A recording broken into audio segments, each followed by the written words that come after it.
Bienvenue dans Arts et Métiers, le podcast qui révèle l'humain derrière chaque métier. Chaque dimanche soir, plongez dans le quotidien et l'histoire de celles et ceux qui font vivre nos métiers, des plus discrets aux plus fascinants.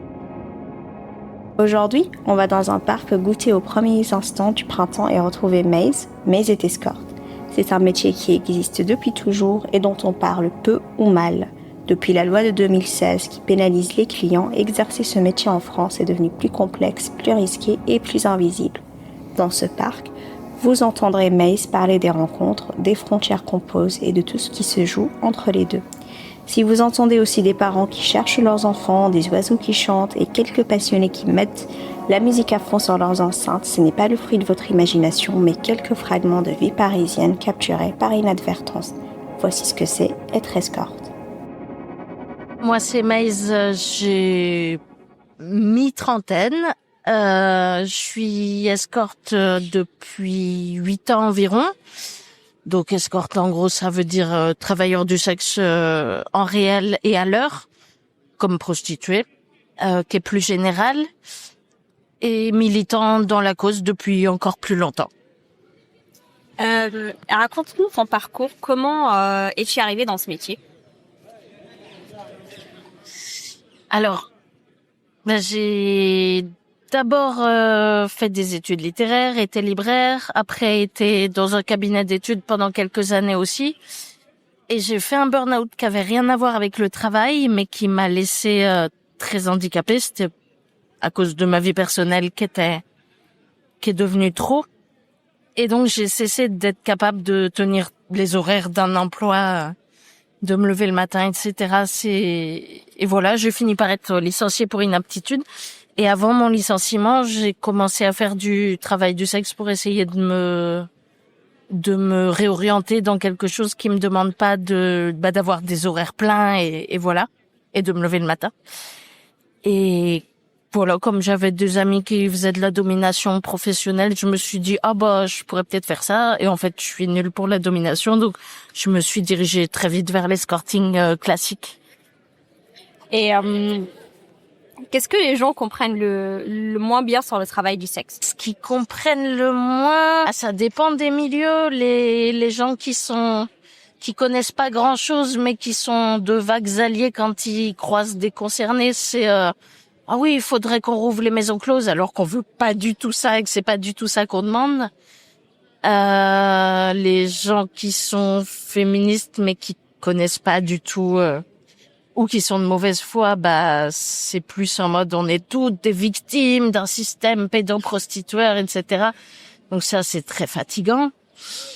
Et aussi quelque chose qu'ils comprennent pas du tout en général, les gens qui connaissent pas vraiment la législation, c'est que la loi contre le proxénétisme, on veut son abolition de cette loi parce que en fait ce qui est nommé proxénétisme dans la loi, c'est pas du tout un grand méchant exploiteur qui fait travailler des filles, qui leur prend un pourcentage ou bien tout sous la menace ou autre.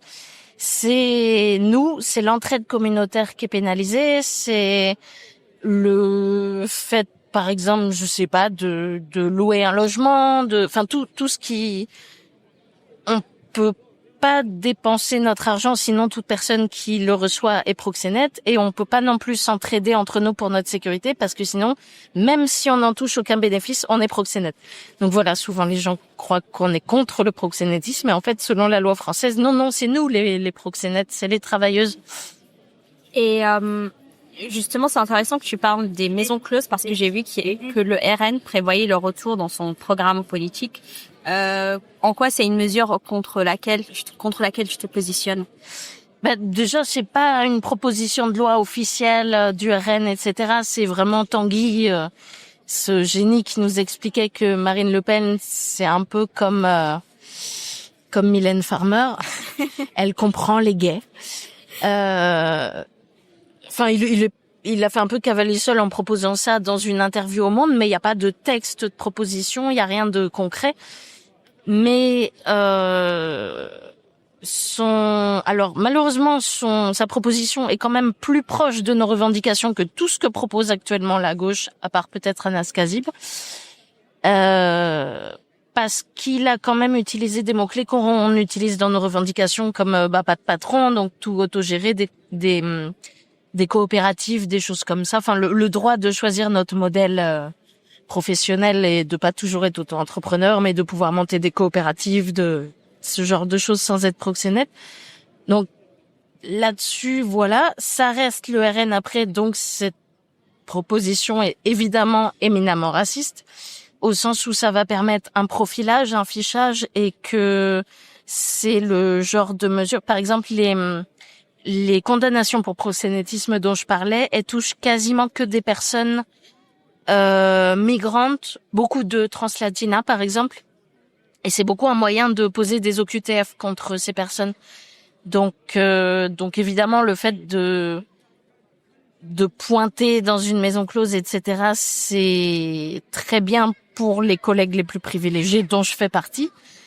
Par contre, toute la partie la plus précaire de la population, la partie qui peut-être voudrait se réorienter dans autre chose ou n'importe quoi, juste avoir les moyens de travailler en sécurité, ne pourra pas en bénéficier. Donc ça reste une loi raciste et qui bénéficie aux plus riches déjà, quoi. Et quelle est la partie la plus invisible de ton métier, celle que personne n'imagine? La misandrie. C'est vrai? Ah ouais, on est tellement misandre. Les collègues, elles arrêtent, même celles qui sont bi, elles deviennent lesbiennes. Et celles qui sont hétéros, elles arrêtent souvent de dater des mecs gratuitement.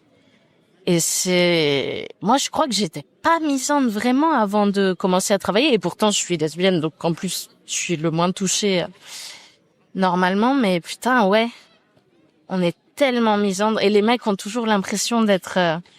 qu'il se passe vraiment un truc entre nous, qu'ils ont rencontré l'humain derrière le travailleur et tout ça. Et nous, on est, putain, ce qui m'intéresse, c'est vraiment la thune, quoi. Enfin, il y en a qui sont plus en mode psychologue parfois, qui font du care vraiment, etc. Il y a beaucoup de manières d'aborder le travail. Mais c'est très rare, les collègues, un minimum politisés, un minimum sur les réseaux, qui soient pas extrêmement misandres. Et c'est quoi l'élément déclencheur pour cette partie de misandrie? C'est qu'ils sont nuls. Enfin, vraiment, c'est les attentes qu'on peut avoir deviennent si basses quand on fréquente les clients. Et je pense pas que ce soit spécialement parce que c'est des clients. Je pense que c'est parce que c'est des hommes cis hétéros d'un certain niveau social pour ma part, etc. Et du coup, ils sont nuls, ils ont aucune compréhension systémique des choses, ils sont dans leur illusion en plus de consommateur qui veut surtout pas s'imaginer qu'il est un consommateur comme les autres. Donc il y a tout ce truc de moi je suis différent, je veux pas juste consommer du sexe, c'est en mode oui comme les 1000 autres avant toi. Enfin, vraiment, il y a rien qui surprend jamais dans nos interactions. Et je sais pas, et à fréquenter en plus les collègues qui sont brillantes dans leur ensemble, je me rends compte, et les personnes queer, les artistes machin qui sont dans mon environnement direct, je me rends compte d'un tel delta entre les capacités que je deviens, enfin voilà, pour moi c'est pas, ça rend le travail très facile parce que du coup c'est des figurants quoi, ils existent pas comme des personnes à part entière. Et pour revenir un peu plus à la partie travail, combien d'heures travailles-tu en moyenne par semaine? Je pense qu'en moyenne, parce qu'il y a des mois où je travaille pas aussi, je dois travailler peut-être une fois par semaine. Je suis très content quand j'ai 6 rendez-vous par mois, c'est super. Ou quand j'ai moins de rendez-vous, mais qu'il y en a des plus longs qu'1 heure, c'est super aussi. Voilà, je travaille pas énormément. Après, j'ai pas non plus énormément de demandes, donc je pourrais pas forcément faire plus, mais c'est vrai que je cours pas non plus après enfin, je priorise pas forcément ça dans mon planning tout le temps parce que j'ai pas d'énormes besoins financiers. L'important, c'est de juste pas avoir à y penser, quoi. Et est-ce que tu as des règles non négociables pour ta sécurité et comment est-ce qu'elles se sont construites au fil du temps? Oui, non négociables. Il y en a plein. Certaines pour ma sécurité physique, etc. Et certaines aussi pour mon bien-être mental. Par exemple, depuis que j'ai quitté Paris, donc depuis 2 ans environ que je travaille en province, je me suis mis à mettre des acomptes pour fixer un rendez-vous, ce que je faisais pas avant.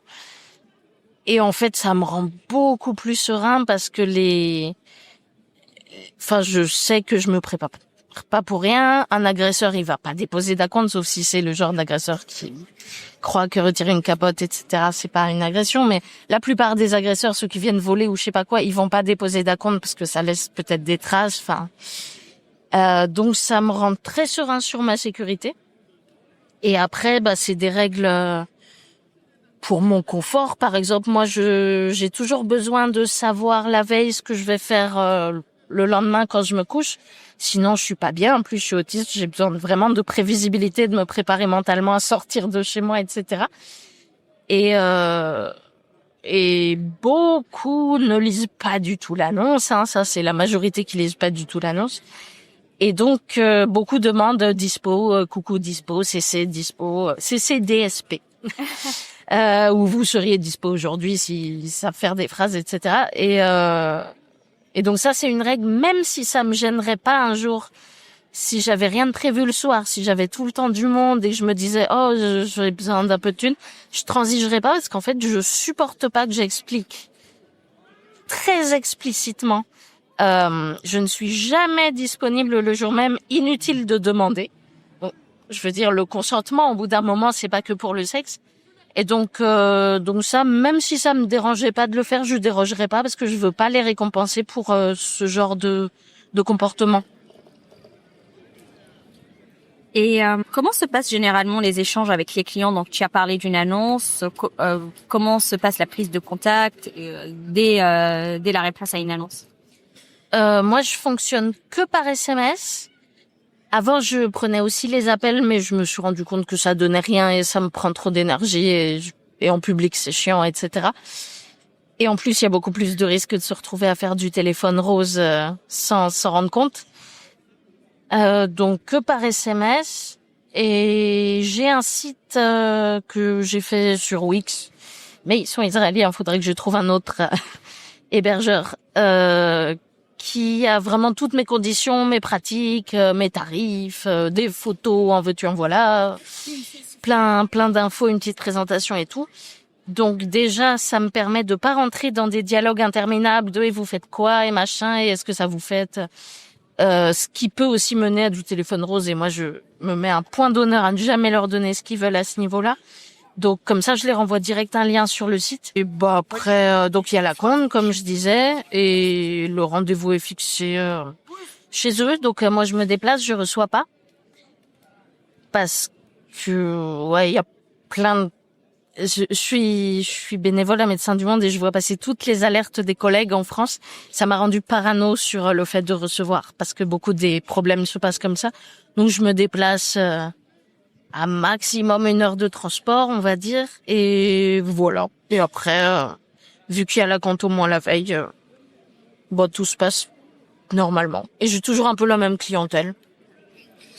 Est-ce qu'on apprend à lire très rapidement les gens en faisant ce métier?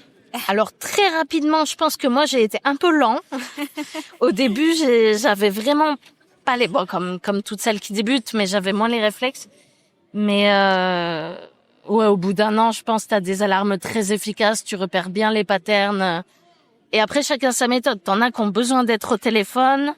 Moi, j'ai besoin que ce soit à l'écrit. Chacun sa méthode, mais on apprend beaucoup à repérer des patterns, ouais. Maintenant, je leur donne plus l'heure à ceux qui veulent juste poser un lapin. Ils sont énormément. Ou ceux qui sont fantasmeurs qui veulent téléphone rose. Direct, je leur réponds pas en un message, quoi. Pourquoi est-ce qu'il y a des gens qui veulent juste poser un lapin? C'est qu'ils osent pas passer le pas? Non, c'est vraiment pour nous emmerder et les prises de contact comme ça sont beaucoup plus nombreuses que les prises de contact de vrais clients. D'accord. Donc là, une grande partie de notre secrétariat, c'est de repérer si c'est un vrai client. D'où aussi le fait que la compte me fasse gagner tellement de temps et d'énergie. Et est-ce qu'il y a d'autres patterns que tu as remarqués? Bon, après, c'est vraiment des détails dans le langage, mais par exemple, s'il t'appelle madame, sachant que moi, je fais pas du tout de domination, c'est des fantasmeurs. Enfin, s'il m'appelle madame, en tout cas, vu mon marketing et tout, c'est des fantasmeurs. Dès qu'il y a des questions sur le déroulé du rendez-vous, alors que le rendez-vous est déjà posé, c'est mort, c'est des lapins. Sauf s'il y a eu un acompte, évidemment. Bon, c'est beaucoup plus rare les lapins. Mais ça m'est arrivé quand même. Des gens qui parlent déjà des pratiques alors qu'ils ont visiblement pas le prix, des trucs, ou des gens qui proposent un prix, par exemple, évidemment, bien élevé, bien alléchant. Bon, ça, tu sais que c'est pas des clients, c'est juste des gens qui essayent d'avoir ton attention. Voilà, il y a deux patterns. On a aussi des célébrités, des gens qu'on connaît. Enfin, il y en a qui sont là depuis plus longtemps que moi. Donc, ça fait 10 ans que les collègues se partagent des screenshots de leurs... certains qui n'ont pas changé de copier-coller depuis 10 ans. Nos stars, quoi. On est hyper fiers quand on en reçoit un. On le montre aux collègues, genre, ça y est. Est-ce que tu te souviens de ta première star sans dire son nom, bien sûr? Alors, je ne connais pas son nom, mais entre nous... je veux dire, c'est des stars entre nous. Oui. Mais on l'appelle Trigger Warning Islamophobie. C'est un mec qui a des fantasmes islamophobes et du coup, qui demande à tout le monde... est-ce que je peux vous prendre une prestation? Mais depuis 10 ans, et personne ne l'a jamais rencontré. Hein. C'est vraiment un pur fantasmeur et on pense qu'il est pas du tout musulman et que c'est justement son délire raciste à lui. Et il dit, je suis un musulman très pratiquant, je suis imam, je voudrais vous voir blasphémer et uriner sur le Coran. Et du coup, on l'appelle entre nous Pipi Coran. Voilà, et t'en as qui ont essayé de lui parler, qui sont en mode, vous vous rendez compte que ça fait 10 ans qu'on s'échange des screenshots de vos messages et pour avoir des explications au bout d'un moment, mais... personne l'a rencontré jusqu'à présent. Justement, on a parlé des comportements, donc des patterns que tu vois revenir souvent, mais quels sont les profils que tu vois revenir souvent? Alors, au début, j'avais beaucoup plus de diversité. J'avais beaucoup plus de classe sociale et d'origine au début quand j'ai commencé. Je pense parce que mon marketing était beaucoup plus généraliste et moins étudié pour amener toujours le même profil parce que ça marche bien. Et aussi, le tri était beaucoup plus long au début. Maintenant, j'ai beaucoup de quadra-quinquas, souvent petits chefs d'entreprise ou bien employés assez cadre sup, quand même aisés, ou des petits geeks de 30 ans, mais qui sont souvent aisés aussi parce que, célibataires, pas beaucoup de besoins, etc. Et, deux gens mariés aussi qui sont en voyage d'affaires et qui ont un hôtel là où j'habite. Ça, c'est assez fréquent, surtout depuis que je suis en province. À Paris, j'avais plus de gens chez eux, je crois. Mais là, j'ai quand même beaucoup de travailleurs à l'hôtel. Voilà, c'est devenu assez homogène. Mais parce que mon annonce est target des gens d'un certain âge qui veulent pas des positions sportives et compliquées et tout, et qui sont en mode je suis intellectuel, je veux une discussion à ma hauteur. Je suis sapiosexuelle. Alors, j'utilise exactement, j'ai mis ce mot-là dans mon annonce à destination de ces personnes. J'ai mis je suis sapiosexuel pour qu'ils se sentent flattés et que ces gens-là me contactent. Et c'est très efficace. Je vois ça. Et est-ce qu'il y a des discussions, des confidences qui t'ont marqué avec les clients? Il y en a. Alors, un truc qui m'a marqué, c'est qu'il y a quand même beaucoup de trucs de vie similaires dans ce profil de quadra-quinquas en voyage d'affaires ou autre, ou divorcés qui voient les enfants un week-end sur 2. C'est qu'ils ont gagné le jeu du capitalisme. Ils ont vraiment tout fait comme il fallait. Ils ont la bonne classe sociale. Ils sont très... Et ils ont une vague intuition inconsciente qui se sont fait avoir, mais ils arrivent pas du tout. Mais quand ils en parlent, moi je m'en rends compte, mais eux je pense qu'ils se rendent pas compte ou qu'ils le formulent pas. Et du coup leur discours c'est toujours une grande solitude qui est très identique d'un mec sur l'autre. S'ils sont encore avec leur femme, ils se touchent plus, sinon ils sont divorcés, mais en tout cas leur vie intime leur manque ou est ratée ou machin. Et c'est pour ça aussi que c'est des clients très reposants, parce qu'on fait des câlins, c'est pas de la gorge profonde, quoi. Et voilà, c'est la similarité entre cette expérience qui m'a un peu marquée, et qui évidemment me renforce dans le « baby, le capitalisme et l'hétérosexualité, c'est nul ». Voilà. Et est-ce qu'il y a, j'ai vu que tu utilisais un mot très très intéressant, qui est celui de patientèle.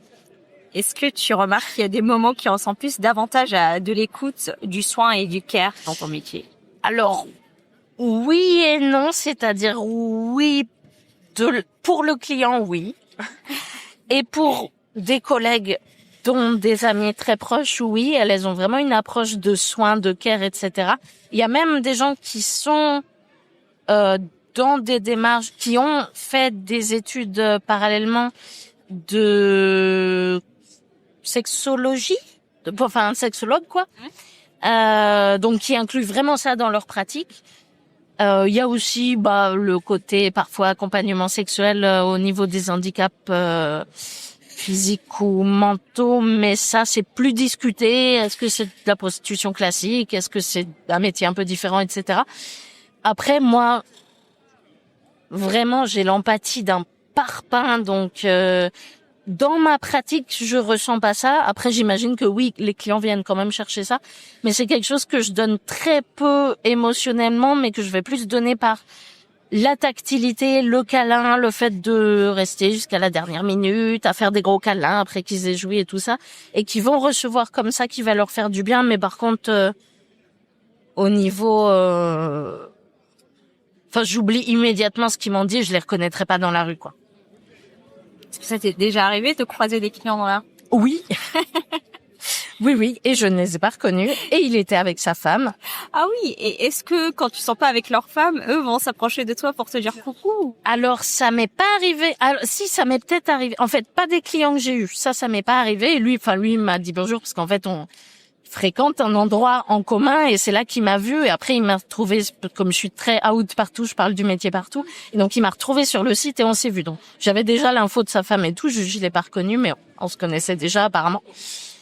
Et par contre, un client que j'ai vu m'a jamais abordé dans la rue, mais des gens que j'ai jamais vus, mais qui m'ont vu sur le site et qui m'ont croisé dans la rue, dans des endroits petits où j'ai habité, m'ont déjà interpellé.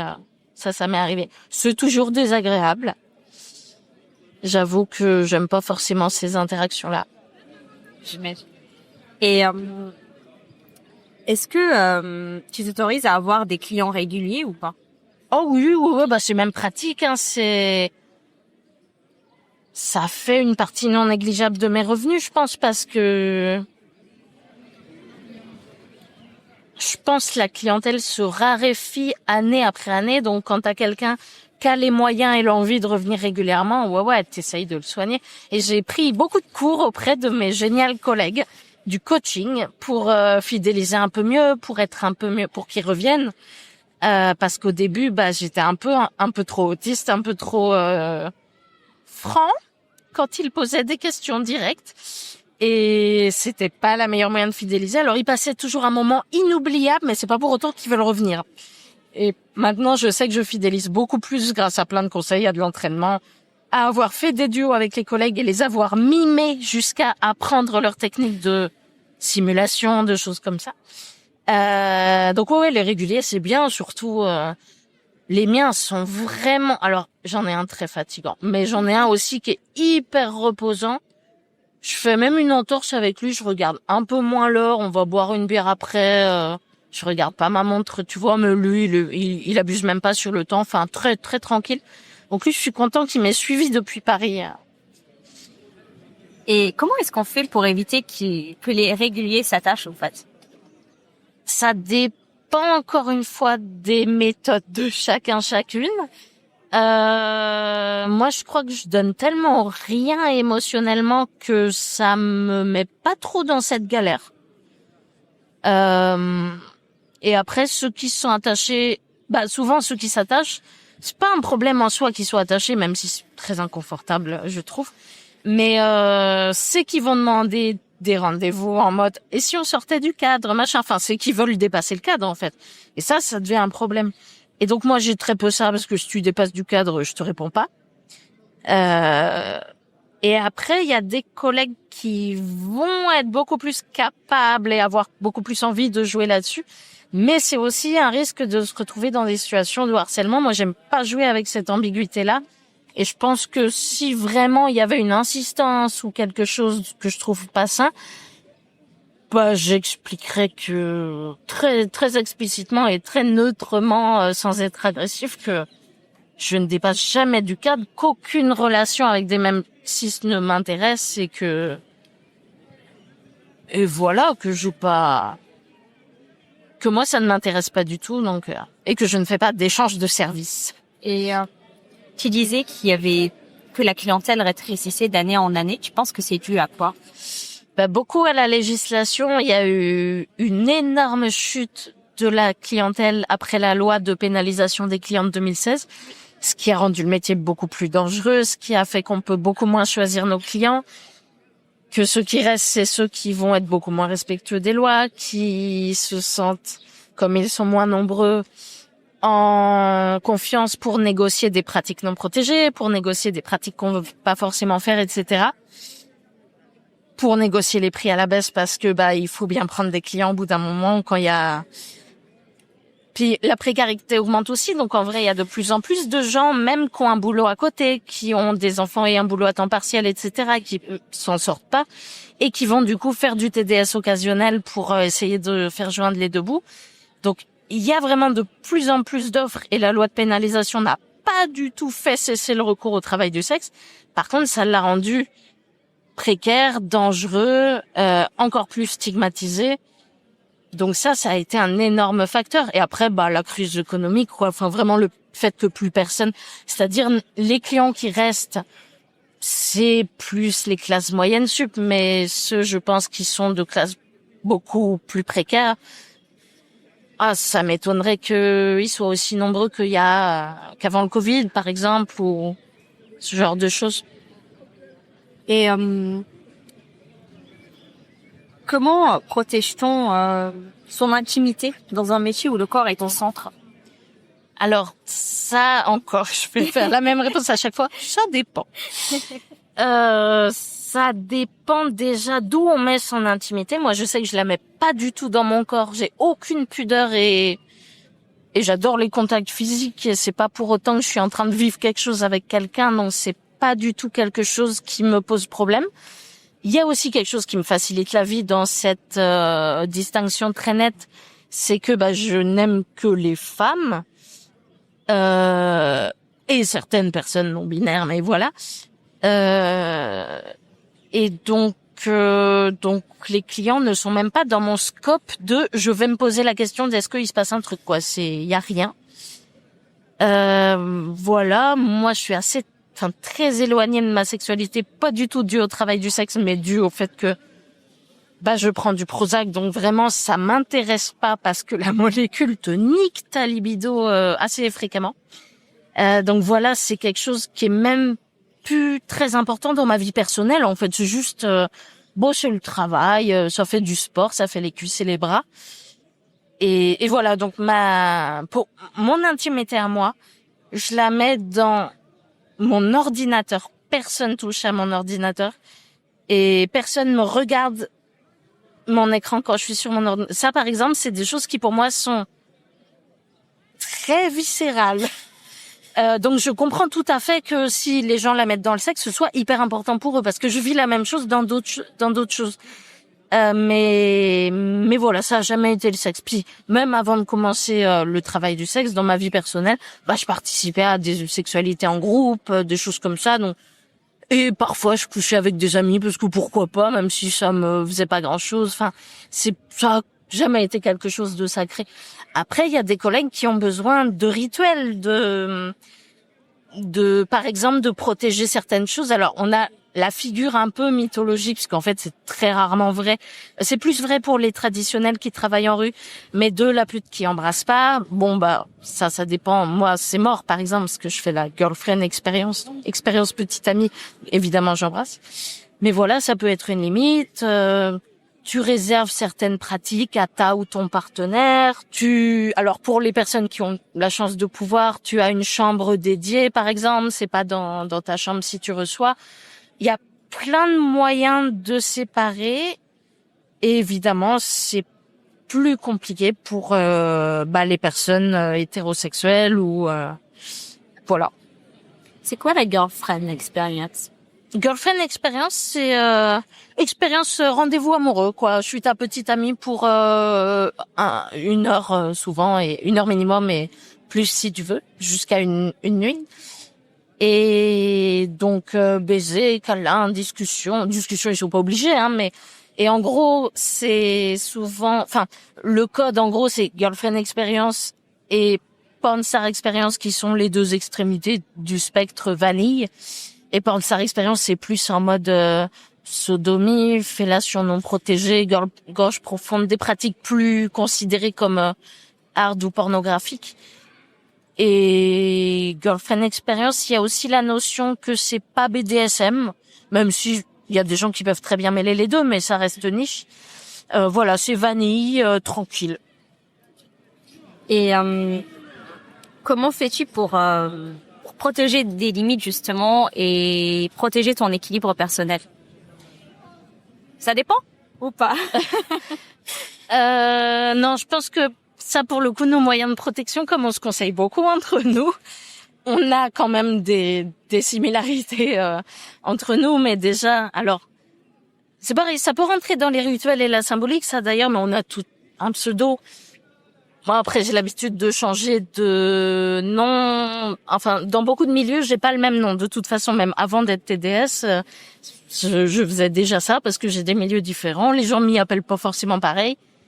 J'ai même pas forcément le même genre dans tous les milieux. Et donc, j'ai très l'habitude de ça. Donc, ça fait juste un pseudo de plus. Donc, voilà. En plus, le nom que j'utilise tous les jours n'est pas sur mes papiers d'identité, donc j'ai une couche supplémentaire de protection, c'est-à-dire même si tu me reconnais d'un bar ou je sais pas quoi, t'as toujours pas accès à mon état civil.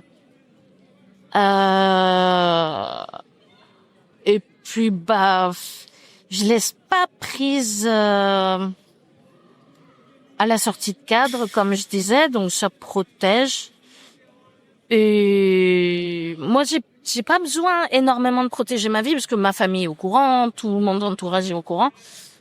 Mais sinon les autres, souvent ils s'inventent une vie. C'est bien d'avoir toujours un peu la même, comme ça rentre dans ton personnage. C'est aussi bien mentalement, je pense, de sortir et de rentrer dans ton personnage, ça met une vraie distance. Et ça permet de pas lâcher quelque chose par erreur. Il y a aussi des conseils qu'on peut se donner. Alors, moi, je les mets pas forcément tous en exécution, mais pour des personnes plus vulnérables, ça peut quand même être très pertinent. Par exemple, s'il y a des gens plus vulnérables qui ont des troubles mentaux spécifiques et tout, ne pas en parler, même quand t'as l'impression d'être dans une discussion à bâton rompu et que tu dis des trucs intimes et qu'ils disent des trucs intimes, tu dis pas trop tes troubles mentaux ou physiques parce que ça te met... Enfin, ça peut te désigner comme une proie plus facile. Voilà, en fait, il y a 1000 petits trucs et puis on se fait notre routine, quoi. Et est-ce que ce métier a changé ton rapport à ton corps?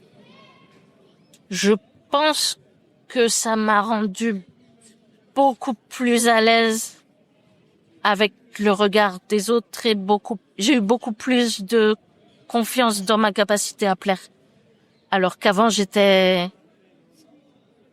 me sentais vraiment extrêmement invisible ou honteux de mon corps, etc. Jamais assez dans la norme, alors que vraiment, je suis privilégiée à ce niveau-là. Et là, par exemple, j'ai pris 20 kilos en 1 an, ce qui me met dans des états pas très bien, parce que j'ai un petit problème qui ne va pas jusqu'au TCA, mais quand même un peu compliqué de cette image-là. Et je sais que je le vis quand même de manière beaucoup plus supportable que je ne l'aurais vécu il y a 10 ans. Le fait aussi de changer aussi vite et de plus me reconnaître dans le miroir et de plus mettre les fringues que j'adore, etc. C'est que j'ai toujours le OK, t'es bankable, t'es désirable dans le regard. T'as de gens qui vont même payer pour t'avoir sur le catalogue. Et je sais que c'est pas très woke et féministe, mais ça n'empêche pas que ça fait un boost d'estime de soi, au moins sur cet aspect-là, sur l'aspect vraiment désirabilité. Et du coup, je pense que ça m'a aidé à être plus sécure pour essayer d'avoir des relations amoureuses et pas être trop timide et pas me dire je ne pourrais jamais plaire à cette personne quand quelqu'un me plaisait, quoi. Donc là-dessus, ça, on peut changer mon rapport à mon corps. Quelle place prennent les plateformes et les réseaux sociaux dans ton travail aujourd'hui? Alors moi, ils prennent une grosse place dans le travail militant, mais pas du tout dans mon travail alimentaire, parce que je suis un gros has-been. J'ai essayé de me mettre sur Twitter pendant un petit moment parce que beaucoup de collègues arrivent à trouver des rendez-vous par là. Ça demande de savoir prendre des selfies, de savoir prendre des photos parfaites mais faussement, complètement naturelles, etc. Ça demande des compétences en community management, ça demande une présence perpétuelle, ça demande de savoir interagir gentiment avec des hommes cis sur Internet. Donc j'ai très vite lâché l'affaire. Ça demande aussi de réseauter entre collègues parce qu'il y a tout le système d'algorithmes où il faut se booster les unes les autres, etc. Voilà, moi j'ai essayé, je ne fais rien de virtuel parce que je n'ai pas les compétences, je n'ai pas l'énergie, ça demande beaucoup plus de temps de travail et je m'en sens incapable. Du coup, c'est des questions que je connais très peu, par exemple au niveau de la législation. Là, j'en parle pas quand je parle aux assos et tout ça, c'est pas un sujet que j'aborde parce que je le connais très peu, donc faut mieux aller voir des spécialistes. Mais non, moi mon rapport aux réseaux sociaux, c'est que depuis que j'ai commencé, je fais mes petites chroniques sur Internet, je raconte ma vie, je tiens un journal avec l'humour que je trouve être un très bon outil pour que les gens ils se disent mais cette personne a l'air d'un être humain comme moi, et que du coup ils soient plus rationnels et moins dans le soit je suis un sale pédoprostitueur, soit je suis une pauvre victime du système et ma vie est horrible. Et voilà, ça me sert à... Mais je suis vraiment un boomer, hein. Je suis sur Facebook à la base. Et maintenant sur Instagram où je fais les archives. Mais voilà, ça me sert à faire de petites chroniques, à garder le lien communautaire aussi beaucoup. Et à être très visible pour que les gens qui sont isolés de la communauté puissent très facilement me contacter. Et est-ce que ta présence sur une plateforme, tu as parlé de celle que tu utilises, nécessite beaucoup de travail? Est-ce qu'il faut toujours répondre? Pour moi, pas du tout. Ok. Mais en fait, comme je fais partie d'une équipe avec Médecins du Monde qui s'appelle le projet Jasmine, et c'est ce qui me demande le plus de travail, j'étais fière. J'ai calculé l'année dernière, j'ai fait 4 mois de temps plein pour Jasmine. J'étais trop fière. On est plein de bénévoles qui sont aussi travailleurs du sexe. Et c'est un collègue qui s'occupe de tout ce qui est réseaux sociaux. Donc lui, je pense que ça lui prend beaucoup de travail. Et donc ça fait beaucoup de communication sur les chiffres des violences qu'on sort tous les mois. Donc moi, je m'occupe plus du traitement des chiffres, etc. Mais toute la partie réseaux sociaux, je m'en occupe pas. Et mes petites chroniques, c'est pas du travail, c'est un plaisir, donc il y a aucun problème. Et après, tout ce qui est parler avec la communauté, donner des conseils, machin, c'est pareil, c'est dans mes usages personnels de toute façon. Donc non, ça me demande pas de travail. C'est quoi le projet Jasmine? C'est un programme de Médecins du Monde national. Il y a plusieurs projets TDS à Médecins du Monde. Il y a Rosella, Lucha, etc., mais qui sont locaux. Et Jasmine, c'est national, même si les locaux sont à Paris. Et c'est un programme très concret qui donne des outils pour éviter des violences faites aux travailleuses du sexe. C'est un outil que j'aide à faire, etc. Mais que j'utilise aussi tous les jours dans ma pratique. C'est vraiment quelque chose qui nous aide énormément à, depuis ne pas perdre de temps jusqu'à éviter des agressions. Voilà. Il y a des répertoires de numéros dangereux, il y a des répertoires d'adresses où on peut accéder à des services, à de la santé sexuelle, à des aides juridiques. C'est tout ce qui va être accès aux droits santé. Et dans la santé, il y a aussi ne pas subir de violence, donc aussi prévention de la violence. Est-ce que le numérique a rendu le métier plus safe ou plus précaire ou les deux à la fois? Eh ben, alors plus précaire, je sais pas. Je pense qu'il y a trop de facteurs qui l'ont rendu de plus en plus précaire et que le numérique a juste déplacé le métier, mais pas forcément en le précarisant. Enfin, si, il y a quelque chose quand même, quand même, en fait, très pertinent. Encore une fois, à cause de la loi sur le proxénétisme, nous n'avons pas le droit de faire nous-mêmes et de tenir nous-mêmes un site où on pourrait mettre nos annonces, nos pubs, etc. Site duquel on est complètement dépendante pour travailler. Quand on travaille sur Internet, on ne peut pas se passer d'au moins un de ces sites-là, qui sont tenus par des grands proxénètes internationaux. Et là, c'est le mot proxénète au sens où on l'emploie dans le quotidien, c'est-à-dire des grands vilains monsieur qui nous exploitent, qui vendent nos données, etc. Enfin, qui ont le même modèle dans plein de pays. David Alzato, je crois, c'est le propriétaire de Sex Model à travers plein de sociétés grandes. Donc, lui peut être hors la loi en France sans être du tout inquiété. Par contre, quand quelqu'un l'a fait qui était proche de la communauté, il a fini en prison assez vite. Donc voilà, on est complètement dépendant de ces sites-là, qu'il faut payer bien sûr très cher. Moi, je paye 500 € pour 2 mois, par exemple. Et sans ça, j'aurais beaucoup plus de mal à avoir un niveau de vie quotidien, quoi. Et donc voilà, mais c'est la loi qui nous précarise, c'est pas le numérique, parce que si on était autorisé à créer nos outils, à organiser notre sécurité, on serait pas du tout dépendant de ces intermédiaires-là. Et voilà. Et bon, il y a aussi le fait que les personnes qui ne sont pas francophones ou alors pas à l'écrit ont plus de mal à utiliser les outils numériques, dont on se retrouve elles aussi dépendantes d'intermédiaires pour les traductions, pour tenir l'annonce, pour faire parfois l'interface pour trouver les clients, pour parler aux clients, pour organiser les rendez-vous. Donc c'est pareil, ça les met à la merci d'intermédiaires qui prennent évidemment leur part. Enfin, ouais, en fait, mais tout est lié à la législation et pas directement, intrinsèquement à la numérisation. Est-ce que tu as déjà eu affaire à la police et comment ça s'est passé? Moi, non. Là, depuis presque un an, on commence à essayer de vraiment tenir un répertoire des violences policières qu'il y a envers les TDS, parce que c'est quand même une des populations violentes envers les TDS. Et certains, je me souviens d'un meurtre, par exemple, qui a eu il y a quelques années dans le bois de Boulogne, qui avait été fait avec l'arme de service d'un flic. Les rapports ne sont pas forcément des plus sains et apaisés. Après, il y a aussi beaucoup de gens qui se font passer pour des flics pour essayer de nous menacer d'avoir du sexe gratuit et tout ça.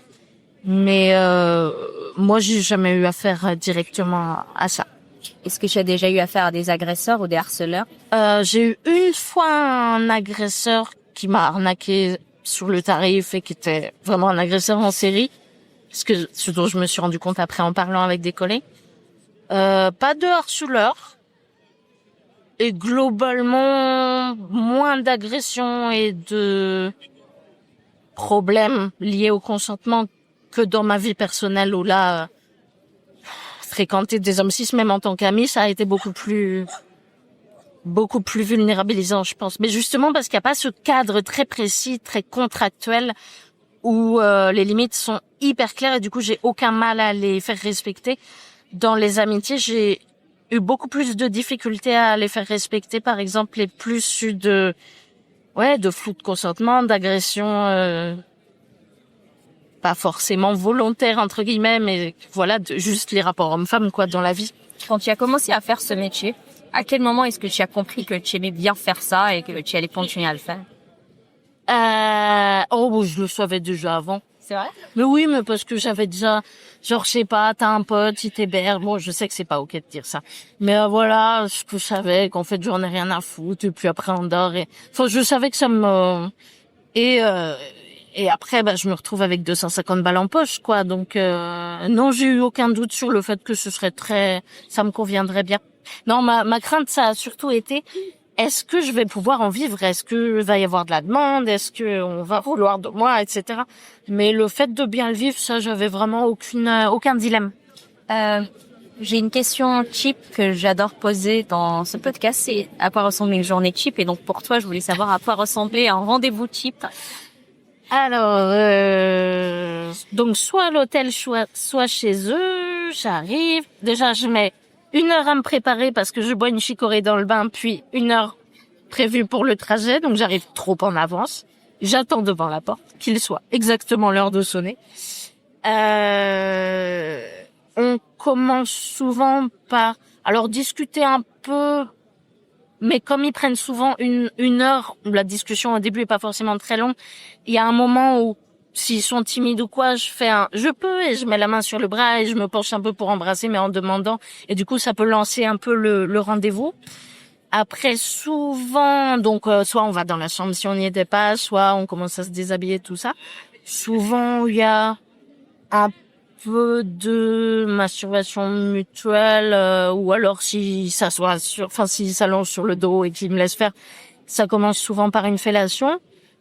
Ce qui est très chiant parce que ça veut dire que souvent il reste sur le dos et donc je dois, pour continuer la presta, leur monter dessus et faire une andromaque, et c'est très fatigant l'andromaque. Et vraiment, c'est le gros défaut des clients que j'ai, ils sont tous en mode andromaque. J'aimerais tellement un missionnaire reposant de temps en temps. Après, du coup, comme je fatigue assez vite et que j'ai pas beaucoup de muscles et pas beaucoup de souffle, je finis par dire de l'air le plus aguicheur possible. Tu veux essayer en levrette? Et souvent, ils sont contents, donc ils disent oui. Et là, c'est beaucoup plus reposant. Et j'essaye de les faire finir comme ça. Et après, on fait des câlins jusqu'à la fin de l'heure en général. C'est rare qu'on recommence, c'est vraiment plus souvent quand il y a plusieurs heures. Mais là, par exemple, j'en ai fait 2, on n'a pas recommencé. Mais on fait des câlins, on discute. Voilà. Et c'est quoi un bon client quand on est TDS? Alors, pour moi, un bon client, c'est quelqu'un qui se fait aucune illusion sur la transaction qui est en train de se passer. Donc, qui va pas essayer de rentrer, de voir au-delà du personnage et tout, mais qui va juste être en mode, je suis là pour passer un bon moment. Cette personne est là parce que c'est son métier. Elle peut donner l'air d'être contente et elle peut apprécier le rendez-vous, mais ça reste un métier. C'est comme tu demandes pas à ta psy d'aller prendre un verre après le rendez-vous, quoi. Et voilà, qui négocie pas, qui envoie des SMS compréhensibles et qui est capable de lire un SMS. Parce que pour communiquer avec les clients, j'ai toute une technique, mais jamais de paragraphe, toujours une seule phrase, une idée par phrase, une phrase par ligne, pas plus. Enfin, il faut vraiment leur mâcher le travail. Donc quelqu'un qui est capable de bien communiquer et de dire bonjour, je cherche un rendez-vous à telle époque, dans tel endroit, qui donne les infos, qui est pas bizarre. Voilà. Vraiment des trucs hyper normaux, quoi. Et qui essayent pas d'envoyer des poèmes, de dire qui en fait pas des caisses, quoi. Qu'est-ce que ça prend toujours les gens quand tu leur dis ton métier? Le fait que je leur dise mon métier. En général, on me demande si c'est une plaisanterie. Je dis non. Et ça surprend les gens que je suis en mode tu me demandes mon métier, je te réponds quoi. Et c'est là qu'après, je les force à écouter un tunnel de syndicalisme plutôt. Et quel est ton plus beau souvenir dans ce métier? Je pense à chaque fois, c'est les festivals ou les séminaires qu'on tient tous les ans entre collègues. Les cabarets, parce qu'il y a beaucoup d'artistes parmi les collègues, beaucoup d'artistes vivantes, je veux dire d'art vivant, et quelques artistes mortes, haha. Ouais, mes meilleurs souvenirs, c'est ça, c'est quand on se retrouve, par exemple, la plupart des années, dans une ville différente à chaque fois, on va se retrouver pendant 2-3 jours d'ateliers, de fêtes, de trucs comme ça, de tables rondes et tout. C'est toujours des trop bons moments où je me sens terriblement chez moi, j'adore baigner dans ma communauté, donc les meilleurs souvenirs, c'est toujours ça. Et le fait que, après, mon microcosme est quand même un microcosme de gens très connectés, très gauchistes, enfin, je sais que ce n'est pas l'intégralité des travailleurs et travailleuses du sexe en France, quoi. À l'inverse d'un plus beau souvenir, quel a été le moment, est-ce que j'ai eu un moment difficile, j'ai eu douté de son envie de continuer à faire ce métier? Douter de mon envie de continuer, jamais. Je trouve vraiment, j'ai fait des métiers cool, enfin, toute ma vie, j'ai eu des métiers assez cool. Que des CDI ou des CDD saisonniers avant, mais j'ai à peu près tout apprécié. Et du coup, je pense quand même que c'est le meilleur métier que j'ai eu. Enfin, évidemment, je travaille à part le travail bénévole et associatif, mais mon travail alimentaire, il est si chill, quoi. Je travaille si peu pour un niveau de vie si tolérable, donc je serais mal placée pour me plaindre. Mais un pire souvenir, je pense justement quand j'avais eu un mec qui était un agresseur, qui m'a pas payé, que je me suis sentie tellement con de m'être fait avoir et voilà. Et à l'époque, j'avais pas encore compris qu'il faut pas répondre et que tu t'épuises à rentrer dans des boucles agressives et tout. Et qu'en fait, quand t'as des gens qui te menacent, qui t'insultent et tout, juste tu leur réponds pas, ça les rend fous. Quels sont les clichés qui circulent sur le métier d'escorte et qui t'énervent?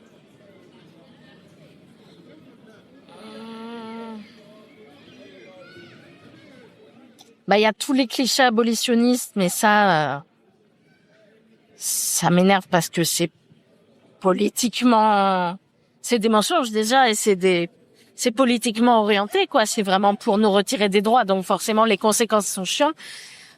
Par ça, je crois que ce qui m'énerve le plus, c'est quand les gens font des œuvres d'art, des livres, des romans, des films, et qu'ils utilisent un personnage de putain. Alors généralement, elle se fait assassiner ou elle est sauvée, hein, c'est les deux tropes majoritaires, et qui sont si dans la mythologie et en fait qu'en font toujours une figure très alors soit misérable, forcée, etc., mais restée pure au fond, soit qui est vraiment dans le don d'elle-même, dans la sinécure de son travail, non, c'est pas sinécure, si c'est je sais plus, le travail vraiment qui est à vocation limite religieuse, quoi. Sacerdoce, c'est ça que je cherchais, merci. Et évidemment qui tombe amoureuse d'un homme, etc. Ça m'énerve de trouver ça dans la fiction, surtout, alors quand c'est des femmes, ça m'énerve encore plus. Mais voilà, c'est bon, c'est pas très original, quoi. Et alors, si ton métier était une image, laquelle ce serait? Était une image, laquelle ce serait? Une image? Un parapluie rouge. Je vois que tu as un tatouage parapluie rouge. Mais oui, c'est le symbole de la lutte pour nos droits. D'accord. Et pourquoi est-ce que c'est un parapluie rouge? Je crois que ça date de quelque chose comme 2002, à un rassemblement où ça a été un signe distinctif. Je dis peut-être des bêtises, hein, je suis pas très sûre de moi, mais en tout cas c'est devenu un symbole international. La plupart des associations portent ce symbole-là dans leur logo. Et la Fédération française de toutes les assos communautaires s'appelle la Fédération Parapluie Rouge, par exemple. Et pour terminer, comment vois-tu l'avenir de ce métier dans 20 ans? Ça, c'est en fait... Soit ça continue à être pénalisé et ça va pas beaucoup changer, mais j'imagine que ce sera impacté par les outils numériques quand même et que je vais être un peu has-been à ce niveau-là aussi. Soit... Mais ça, c'est parce que j'ai une vision pessimiste de tout en général. C'est pas forcément dû au métier, mais je pense que ça va... la société va s'écrouler. De toute façon, personne n'aura de retraite, on va plus pouvoir survivre des températures. Donc, une de mes craintes, c'est de voir le moment où, comme je n'ai pas de compétences de bricolage, de chasse, de je ne sais pas quoi, je suis vraiment une personne qui a besoin de vivre en intérieur et dans les bars, hein. Je n'aime pas la nature, je suis incapable de tenir un potager. Donc je me dis peut-être que dans ma vie plus tard, quand la société se sera effondrée, j'aurai une interaction sexuelle pour un repas ou pour ou tenir ce rôle-là peut-être dans dans une collectivité où chacun doit apporter. Donc ça, c'est un peu mon image de peut-être la TDS, ce sera ça.